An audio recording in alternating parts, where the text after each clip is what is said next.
Hello guys, कक्षा 10 विज्ञान में सभी लोगों का स्वागत है।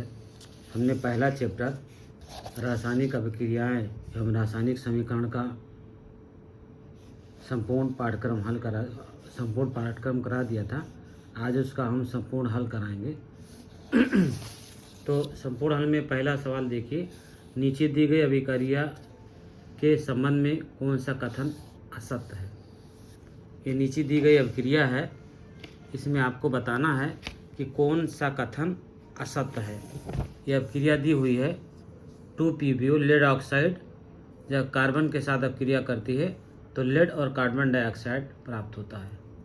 ये आपका अभिकारक है, ये उत्पाद है। ये आपका है अभिकारक है, ये उत्पाद है। अब ये सवाल कहता है नीचे दी गई अभिक्रियाओं के संबंध में कौन सा कथन असत्य है, यानी कौन गलत है। सीसा अपचयित हो रहा है, कार्बन डाइऑक्साइड उपचयित हो रहा है, कार्बन उपचयित हो रहा है और लेड ऑक्साइड अपचयित हो रहा है। तो पहला कथन, अब देखिए अपचयन और उपचयन को जब देखना होता है तो अभिकारक की तरफ देखते हैं, उत्पाद की तरफ नहीं देखते हैं। तो पहला है सीसा अपचयित हो रहा है, सीसा अपचयित हो रहा है, ये असत्य है। ये क्या है?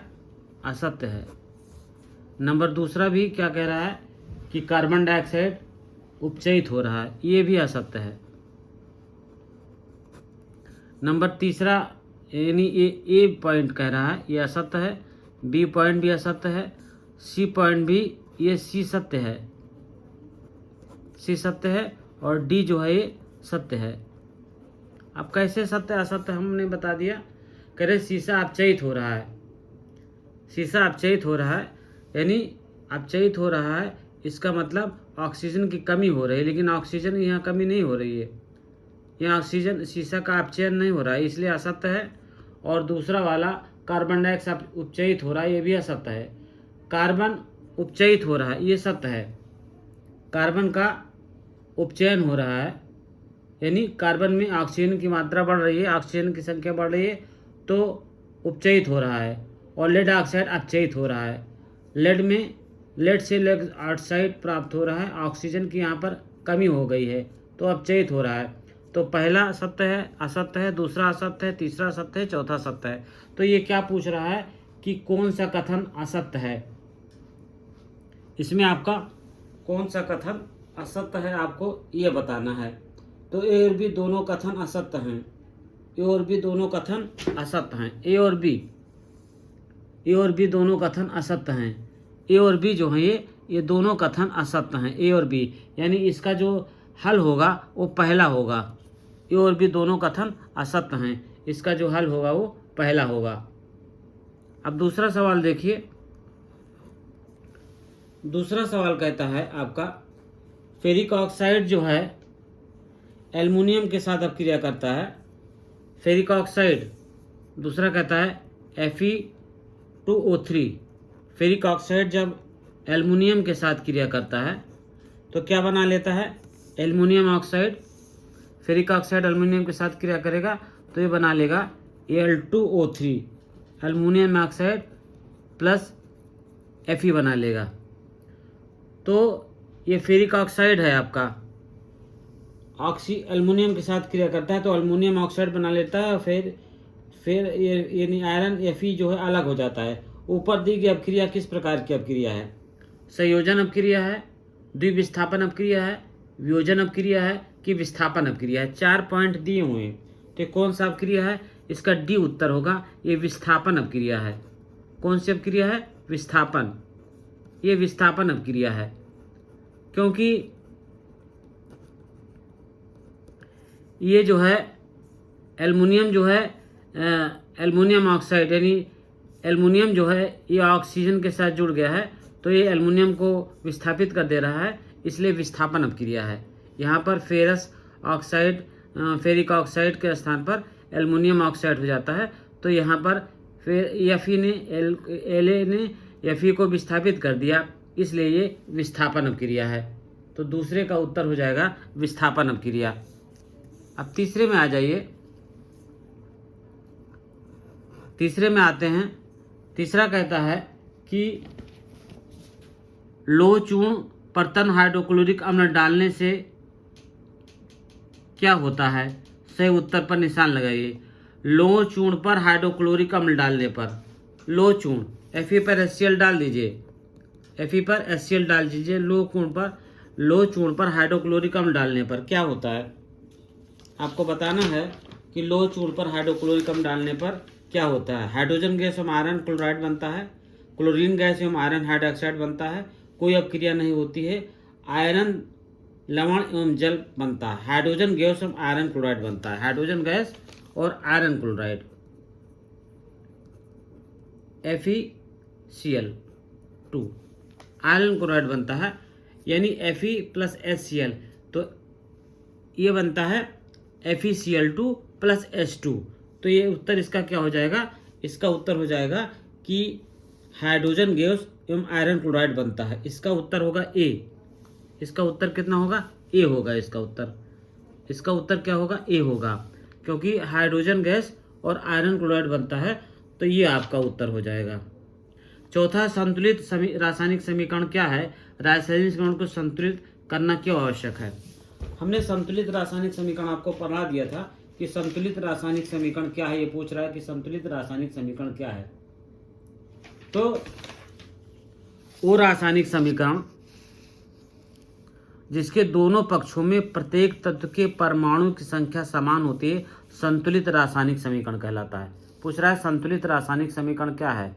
तो वो रासायनिक समीकरण जिसके दोनों पक्षों में प्रत्येक तत्व के परमाणुओं की संख्या समान होती है, संतुलित रासायनिक समीकरण कहलाता है। अब ये कहता है रासायनिक समीकरण को संतुलित करना क्यों आवश्यक होता है?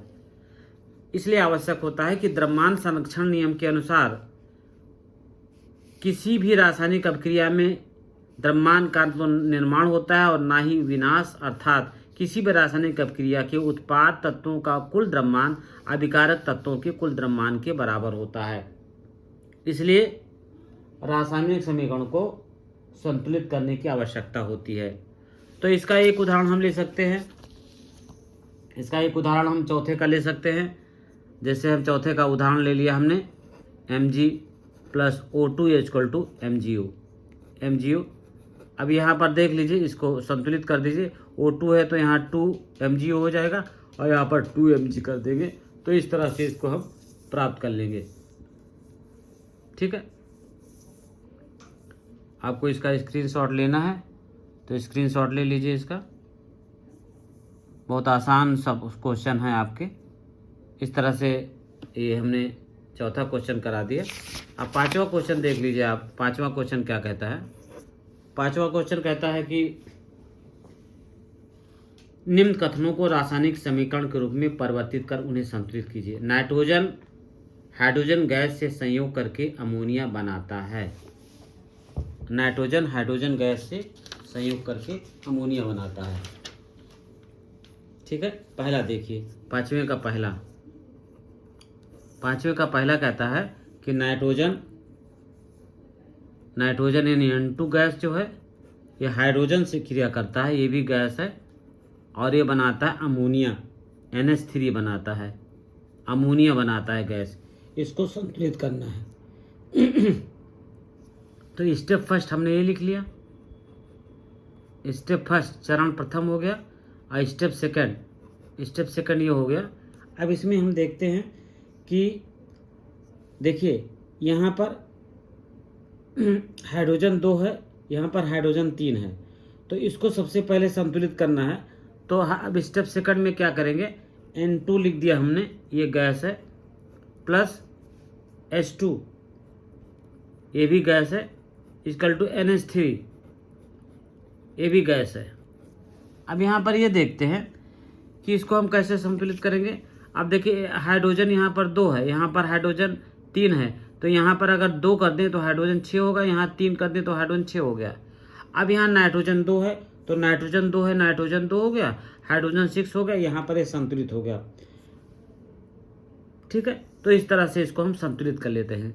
पांचवें का बी पार्ट देखिए। पांचवें का बी पार्ट कहता है कि हाइड्रोजन सल्फाइड गैस का वायु में दहन होने पर जल एवं सल्फर डाइऑक्साइड बनाता है।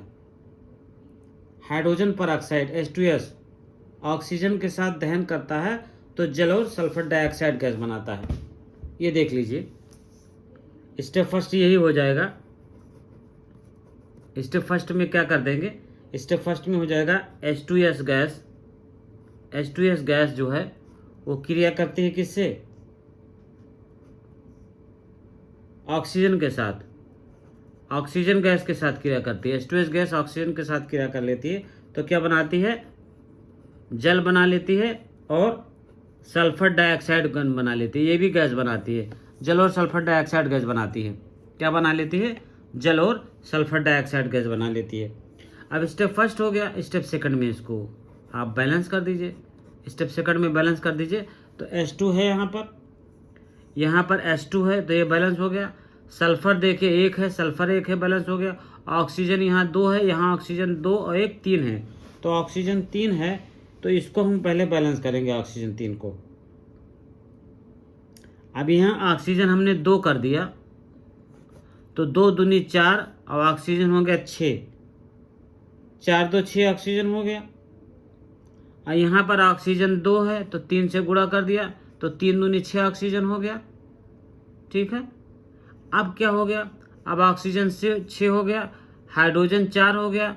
अब यहाँ हाइड्रोजन 2 है तो यहाँ हाइड्रोजन 2 कर दीजिए तो हाइड्रोजन 4 हो गया और सल्फर यहाँ पर 2 है, 1 है तो सल्फर को 2 कर दीजिए। अब ऑक्सीजन कितना होगा, 2 दूनी 4 और 2 4, ऑक्सीजन हो गया 2 दूनी 4 और 2 दूनी 4।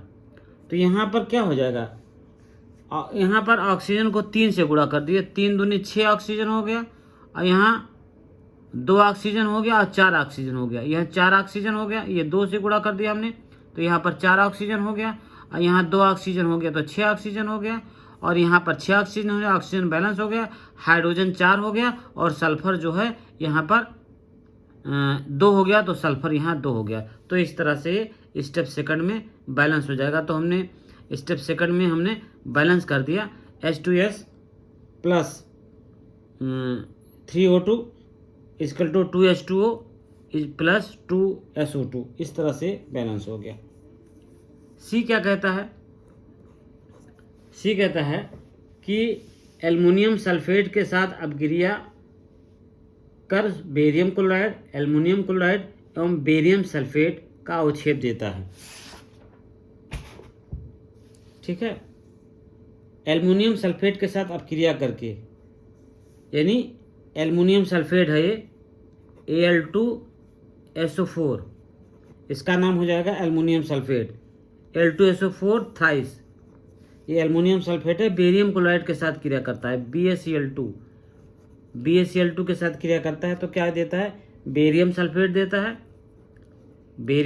देता है और plus aluminium chloride AlCl3 aluminium chloride देता है, AlCl3 देता है एल्युमिनियम क्लोराइड। ठीक है, AlCl3 दे देता है। अब सब स्टेप सेकंड में देखिए, स्टेप फर्स्ट हो गया, ये स्टेप फर्स्ट हो गया, स्टेप सेकंड में देख लीजिए। स्टेप सेकंड में हम क्या करते हैं, सबसे पहले BA को संतुलित कर लेते हैं। तो BA के संतुलित कर लेते हैं तो हमने BA को हमने लिख दिया Al ऐसे लिख देते हैं, Al2SO4 होल थ्राइस। अब BA को संतुलित कर लेते हैं तो 3BA लिख देते हैं, 3BaCl2। ये क्या हो गया, 3BaCl2 इक्वल टू कितना हो जाएगा, अब BaSO4 3BaSO4 क्योंकि हमने BA को पहले संतुलित किया है, इक्वल टू AlCl3 हमने यहाँ AlCl3 लिख दिया। अब यहाँ पर देखिए, पहले हमने आप स्टेप फर्स्ट में ये स्टेप फर्स्ट हो गया, इसे लिख लिया और स्टेप सेकंड हमने ये लिख लिया। अब स्टेप थर्ड में आ जाइए, फिर Al को संतुलित करते हैं, एल्युमिनियम को हम संतुलित करते हैं। देखिए एल्युमिनियम को कैसे संतुलित करेंगे, देखिए यहाँ पर एल्युमिनियम जो है यहाँ पर एल्युमिनियम AlCl3 है, यहाँ पर Al2 है एल्युमिनियम। तो हम एल्युमिनियम को कैसे संतुलित करेंगे, यहाँ हम लिख देंगे स्टेप 3 में कि BaCl2 Al, ये हम लिख देंगे Al2SO4 होल थ्राइस और plus 3BaCl2 equal to 3BaSO4 plus 2 AlCl3 तो ये बैलेंस हो गया आपका। ये जो है स्टेप 3 में बैलेंस हो गया आपका। डी दा देख लीजिए अब। डी कहता है इसी में 5वें का डी कहता है पोटेशियम धातु जल के साथ अपक्रिया करके पोटेशियम हाइड्रोक्साइड एवं हाइड्रोजन गैस बनाती है। पोटेशियम धातु जल के साथ अपक्रिया करके, पोटेशियम धातु जो है ये के है, ये जल के साथ अपक्रिया करेगी। पोटेशियम धातु जब जल के साथ अपक्रिया करेगी तो क्या बनाएगी, पोटेशियम हाइड्रोक्साइड प्लस H2 बनाएगी, ये गैस बनाएगी। अब इसको क्या करेंगे, स्टेप फर्स्ट हो गया, ये पहला चरण हो गया। अब दूसरे चरण में आइए, देखिए पोटेशियम, तो पोटेशियम रहने दीजिए इस तरह से पोटेशियम को। अब यहाँ पर लिख लीजिए H2O equal to KOH plus H2। अब देखिए इसमें क्या क्या बैलेंस करते हैं, ठीक है। अब यहाँ पर देखिए H2 2 है, यहाँ H 1 है। अब यहाँ पर 2 करें, तो H 2 हो जाता है, O 4 हो जाता है और O 2 यहाँ बचता है, 1 बचता है। तो O को यहाँ 2 से गुणा कर दें तो H 4 हो गया, 2 हो गया और 2 4 हो गया, O 2 हो गया और K 1 हो गया। K कितना हो गया आपका, 1 हो गया। तो K 1 हो गया, बैलेंस हो गया। अब यहाँ K पर, यहाँ 1 है, यहाँ 2 है, तो यहाँ 2 से K को गुणा कर देंगे, 2K हो गया, H 4 हो गया, 2H और 2H 4 हो गया और ऑक्सीजन 2 हो गया, तो ऑक्सीजन 2 हो गया। ये आपका बैलेंस हो गया। तो इस तरह से प्रश्न नंबर 5 जो है आपका कंप्लीट होता है। और इसका स्क्रीनशॉट लेना हो तो स्क्रीनशॉट इसका ले लीजिए, ये कंप्लीट हो जाता है आपका। लास्ट क्वेश्चन, ये 5वां क्वेश्चन कंप्लीट होता है आपका। तो इसका स्क्रीनशॉट लेना है तो स्क्रीनशॉट ले लीजिए इसका। उसके बाद हम अगला देखते हैं। अगला 6वां क्वेश्चन कहता है निम्न रासायनिक समीकरण को संतुलित कीजिए। रासायनिक समीकरण दिया हुआ है, इसको आपको संतुलित करना है। 6 का पहला देखिए, कहता है निम्न रासायनिक समीकरण को संतुलित कीजिए। कैसे करेंगे निम्न रासायनिक समीकरण को संतुलित कैसे करेंगे, HNO3 दिया नाइट्रिक अम्ल HNO3, ये क्रिया करता है कैल्शियम हाइड्रोक्साइड के साथ, कैल्शियम हाइड्रोक्साइड के साथ क्रिया करता है। अब आपका बनाता है calcium nitrate CaNO3 2 plus H2O बना लेता है, ये बना लेता है आपका। अब इसको कैसे बैलेंस करेंगे, देखिए यहाँ पर 2 कर देंगे, ठीक है। अभी अपने आप बैलेंस दिख रहा है। देखिए हाइड्रोजन 2 हो गया, हाइड्रोजन यहाँ 2 हो गया, ठीक है। नाइट्रोजन 2 हो गया, यहाँ भी नाइट्रोजन 2 है, यहाँ पर ऑक्सीजन 6 है, ऑक्सीजन यहाँ पर 2 1 और 2 1 3 हो गया, ऑक्सीजन 2 हो गया और ऑक्सीजन यहाँ पर हो गया HNO3।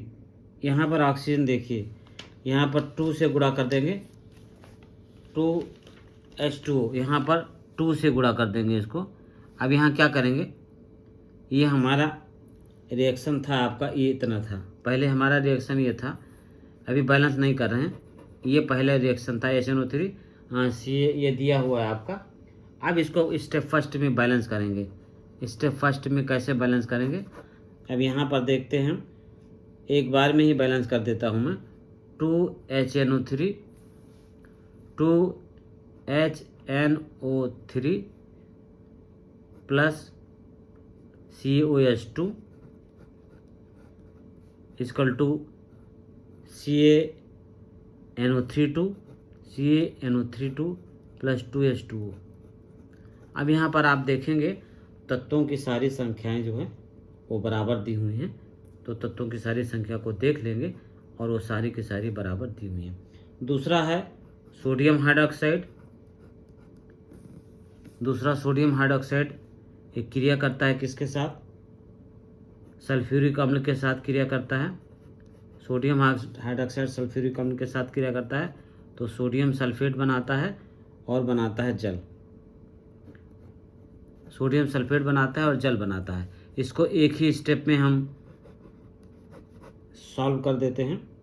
ये भी 2 से यहाँ गुणा हो जाएगा,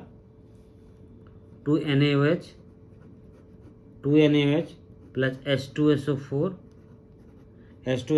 plus Na2SO4 sodium sulphate plus 2H2O। ये पूरा बैलेंस हो गया आपका। सोडियम हाइड्रोक्साइड सल्फ्यूरिक अम्ल के साथ जब क्रिया करेगा तो क्या बनाता है? सोडियम सल्फेट बनाता है और ये बना लेता है 2H2O, यानी आपका 2H2 ये मैंने जल बना लेता है। अब यहाँ 2 से गुणा कर दिया हमने, इसको 2 से गुणा कर दिया तो ये जो है ये बैलेंस हो गया। ठीक है, तो इस तरह से इसको हमने बैलेंस कर लिया। तीसरा देखते हैं, सी इसका देखते हैं। सी जो देखते हैं ये क्या है? Sodium chloride. सोडियम क्लोराइड ये क्रिया करता है सिल्वर नाइट्रेट के साथ। सोडियम क्लोराइड सिल्वर नाइट्रेट के साथ क्रिया करता है। सिल्वर क्लोराइड और सोडियम नाइट्रेट बनाता है। सोडियम नाइट्रेट NaNO3 बनाता है। अब स्टेप फर्स्ट में ही ये जो है आपका देखिए ये बैलेंस दिया हुआ है, ऑटोमेटिक बैलेंस दिया हुआ है, तो इसको बैलेंस करने की ज़रूरत नहीं है, ये बैलेंस है। डी पार्ट देख लीजिए, इसका डी पार्ट बेरियम क्लोराइड जो है ये क्रिया करता है। बेरियम क्लोराइड जो है ये आपका क्रिया करता है सल्फ्यूरिक अम्ल के साथ। बेरियम क्लोराइड सल्फ्यूरिक अम्ल के साथ क्रिया करता है तो बेरियम सल्फेट बनाता है। बेरियम सल्फेट और प्लस 2HCl हाइड्रोजन क्लोराइड, यानी इसको 2 से गुणा कर देंगे तो बैलेंस हो जाएगा। तो इस तरह से आप देखते हैं कि सारे रिएक्शंस आपके ये बैलेंस हैं। ठीक है, सारे रिएक्शन जो हैं आपके ये बैलेंस है। तो स्क्रीनशॉट लेना है तो इसका स्क्रीनशॉट आप लोग ले सकते हैं। इस तरह से स्क्रीनशॉट इसका ले लीजिए। यहाँ पर हमने सोडियम हाइड्रोक्साइड तक कर दिया है। अब अगला अभी जब करेंगे तो अगला स्क्रीनशॉट ले लेंगे। तो अब आगे क्वेश्चन हम देखते हैं, इसका क्वेश्चन नंबर 7वां देखते हैं। 7वां क्वेश्चन नंबर देखते हैं। 7वां नंबर क्वेश्चन क्या कहता है कि निम्न अभिक्रियाओं के लिए संतुलित रासायनिक समीकरण लिखिए। Calcium hydroxide plus carbon dioxide equal to calcium carbonate plus जल। अब इसका लिखना है हमको, समीकरण लिखना है आपका। तो क्या है?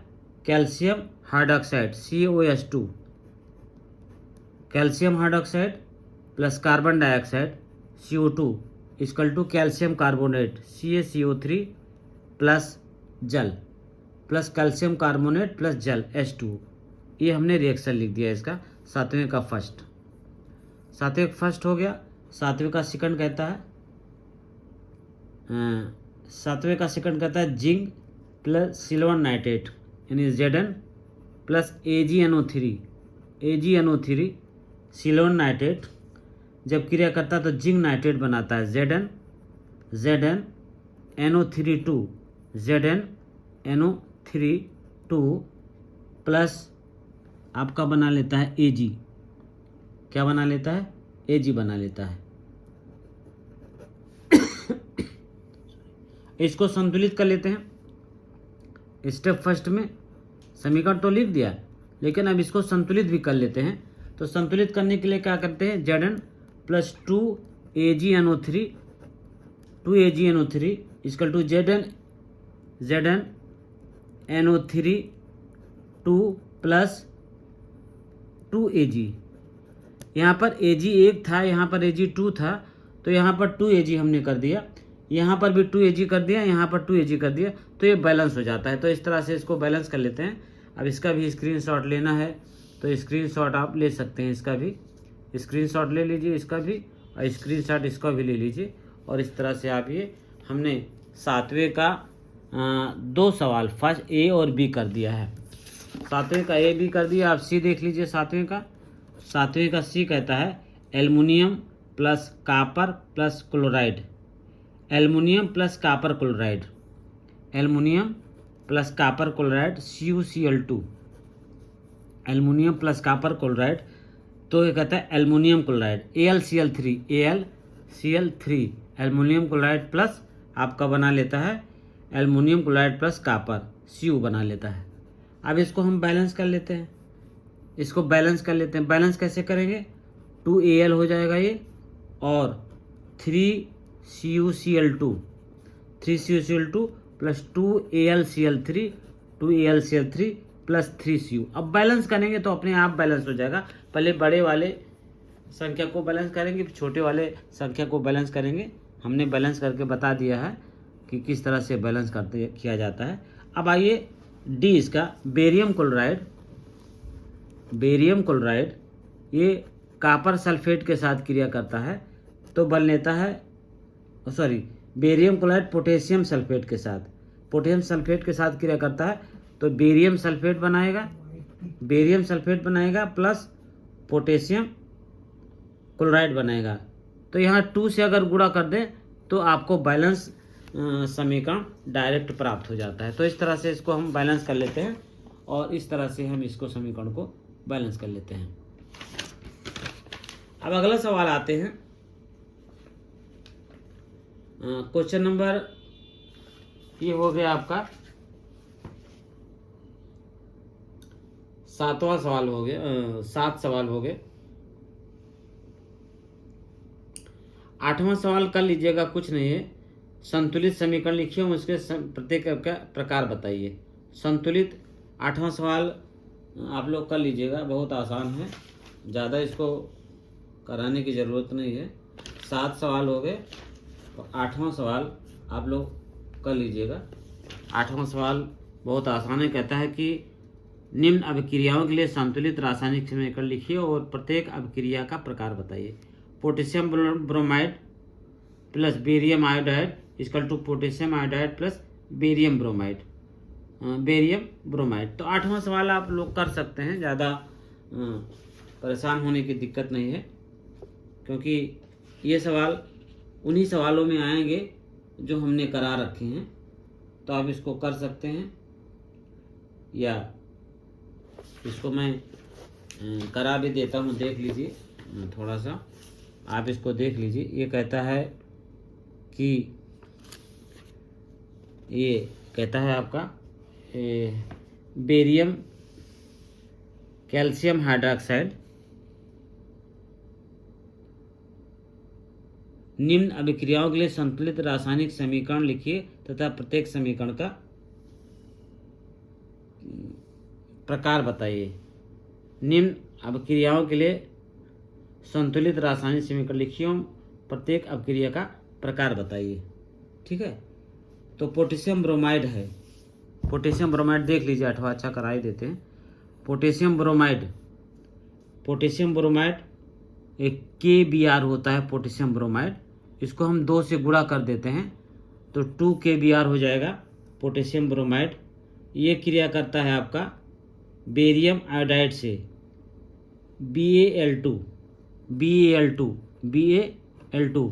बेरियम आयोडाइड से क्रिया करता है तो ये बना लेता है आपका बेरियम आयोडाइड, ये बना लेता है पोटेशियम आयोडाइड KI बना लेता है, पोटेशियम आयोडाइड KI बना लेता है, प्लस आपका बना लेता है पोटेशियम आयोडाइड के बाद बेरियम ब्रोमाइड BaBr2